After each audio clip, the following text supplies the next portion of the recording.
Time to reflect. Time to do another book. Exactly.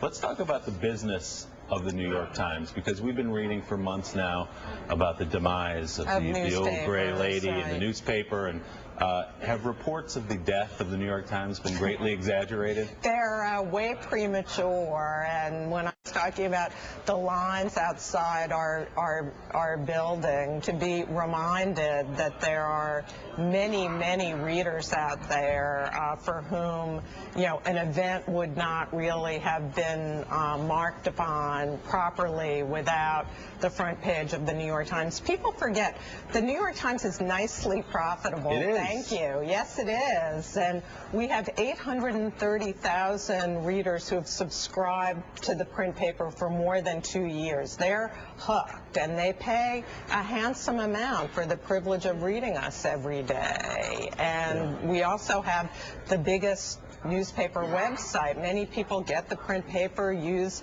nytimes.com. We've got an audience of 20 million unique readers on the web.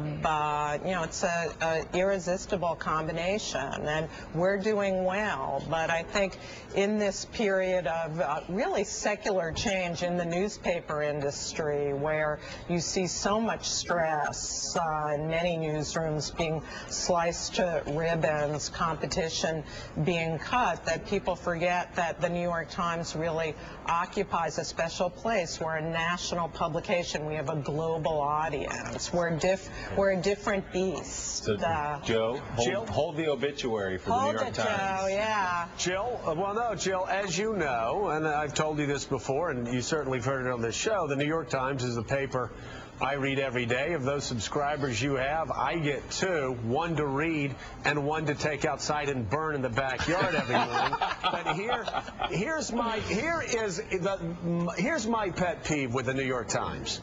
It's not editorially how you lean. I think you represent your community very well.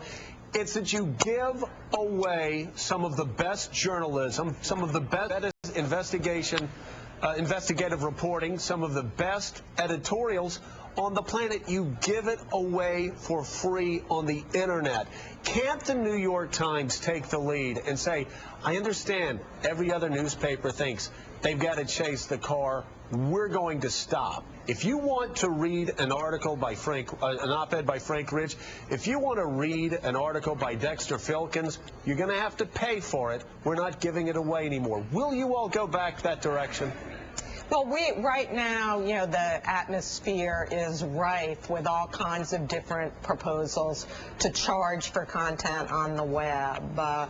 Joe, we had an experiment that we tried a couple of years ago where we put our columnists, like Frank Rich, behind a paywall, and the trade-off there was that we significantly narrowed their reading audience, which they didn't like, and we worried dulled a little bit of the impact of our fantastic columnists. It bothers me, as it bothers you, to give away this journalism that I, more than anyone, see immense value in. And I don't particularly want to train a new generation to assume that news is free. Luckily, the Times can take some time, evaluate all of these proposals. We're looking at them, and I'm not sure whether we'll change our business model, but we're certainly looking at some of these ideas, and, you know, keep watching. Yeah, if anybody can do it, the New York Times can do it, because I think there are at least hundreds of thousands of people across America that would pay for Frank's column and Maureen's column if they knew that was the only way they could go. And speaking of Maureen, will you tell her to come on the show? You know, please. Come on. What do we have to do? The idea that people think I have influence over Maureen, you know, she is her own woman in every way. She will hardly listen to me. No, there's no doubt about it, Jill. No, we're just saying, just tell her it's okay. We'll even have Barnacle on. You guys are neighbors in Georgetown, right, Mike? Yeah, and she doesn't pay for the paper. She steals mine. Are you serious? True story. Another problem with the Times business model. Jill, thanks for being with us. The book looks great. It's, of course, a New York Times book, Obama, The Historic Journey. Come back, Jill, soon, if you will. I'd love to. Thanks so much. Thanks, Jill. Thanks, guys. All right, coming up next, Dr. Nancy Snyderman and the wife of Senior White House Advisor David Axel.